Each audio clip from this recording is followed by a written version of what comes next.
Welcome to CJ Wine Money Entertainments. I am fixing Xana New Orleans Spanish rice. I was going to make Spanish rice on my own, and then I saw this box, and I was like, ooh, this will be easy. So, basically, you need to have tomato sauce, and you can go ahead and make this through Xana. Instead of making the tomato sauce and the tomatoes and the green peppers. And so I figured I'd try it. I like Xana. So. And I am going to make mine with shrimp.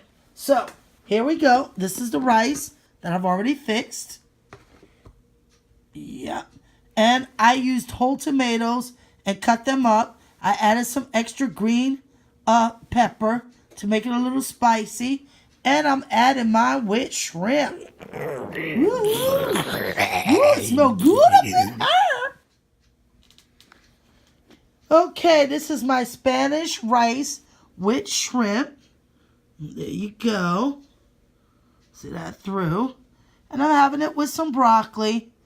And I still got an empty spot there. I don't know if I'm going to put a little dessert or something in there. And there's my container that I'm going to go ahead and take it so I can work it. And there's my drink. Right? Put this up, pack this up, and I'm on my way. Yummy, yummy for the tummy.